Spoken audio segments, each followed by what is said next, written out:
guys, it's Lisa Trips Kit with you, and it's another one of my travel related life hack videos. And in this video I would like to tell you how to survive a long haul flight. But I don't know many people who actually love long haul flights, because I don't know, I don't feel like it's good to be stuck in a flying thing for around 10 hours. And if you are unlucky, just like me, you will be surrounded by screaming toddlers or by a person who inclined the seat so you can't even eat properly on the plane or read a book or work on your computer. You know, we all have been there. It is perfectly possible to survive a long haul flight and make it as comfortable as possible. And in this video, I wanted to tell you my life hacks, because I travel a lot. I have been to more than 59 countries. I have been to 4 continents. I've flown to North America around 5 times. And I've been to Asia a couple of times and to Emirates. And I take long haul flights at least 3 to 4 times a year. I kind of elaborated a way to survive them for myself and be really comfortable. So here we go. In short haul flights, I tend to sit next to a window, and in long haul flights, I always choose an aisle seat. It's essential, it's necessary that you stand up at least 3 to 4 times during the flight. Probably you will use a toilet. It's essential if your flight is over 10 hours or even over 5 hours. But the most important thing is that you need to stand up and walk a little bit. And imagine you have a neighbor who is sleeping and you just can't get out of your seat.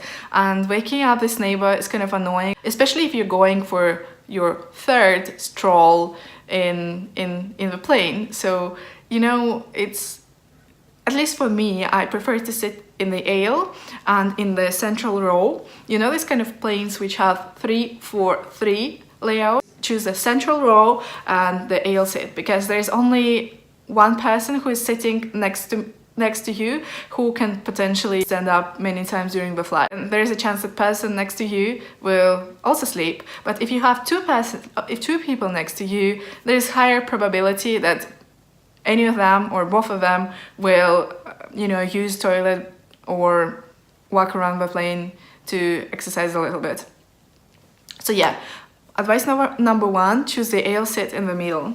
The second tip is to bring noise cancelling headphones, either the big ones or the small ones, whatever you prefer, and a sleeping mask, so you can kind of, disconnect from the outside world. Even if there is a crying toddler next to you, you will probably not hear him at all, and you can sleep, which is good because you can arrive to your destination revitalized and you can start exploring the destination right away, rather than arrive to the room totally dead and sleep half of your first day in this country. The third advice is to bring comfortable shoes. Sometimes it's not possible to fly in comfortable shoes, especially if you're going to a cold destination. So I always advise you to bring some sort of big warm socks with you, because sometimes it gets cold in the flight. Really need these warm socks. Another thing you can bring is Moccis hand-sewn leather socks, and they're super cute. They are available for both adults and kids. You can buy matching Moccis for you and for your kid. I don't have any children, so I just got some for me. And they're really cute. The good thing, they're like normal socks, and here they're made of leather. And they're handmade, and they're washable, so you can put them in your washing machine and voila, they're clean again. So these are some of the most comfortable sort of socks shoes I ever tried, and I think I will definitely bring them with me for my next long haul flights.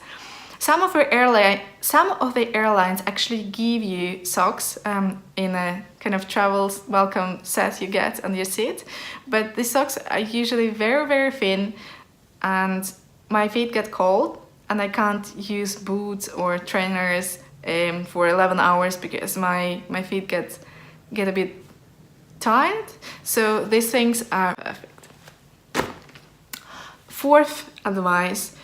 Fifth advice, you need to drink a lot of water you probably know this one, but you need to keep your skin hydrated. If you've taken long haul flights before, you would have probably spotted that by the end of your flight, your hands feel really weird, like really dry.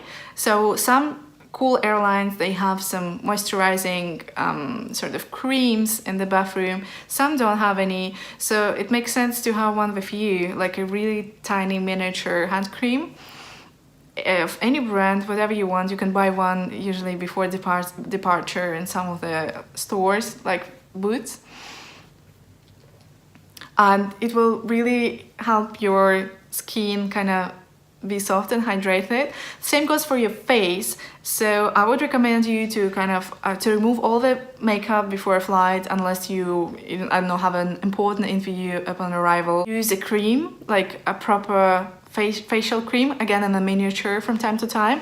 Just go to the bathroom and apply it, you know, every 4 hours, and you will feel a difference. You won't arrive with, you know, puffs under your eyes, and your skin will say thanks. What else I would recommend you? Probably bring a pillow, like a sleeping pillow. Any inflatable pillow works for me. If you bring, you know, kind of a pillow like that, it just takes too much space in your luggage.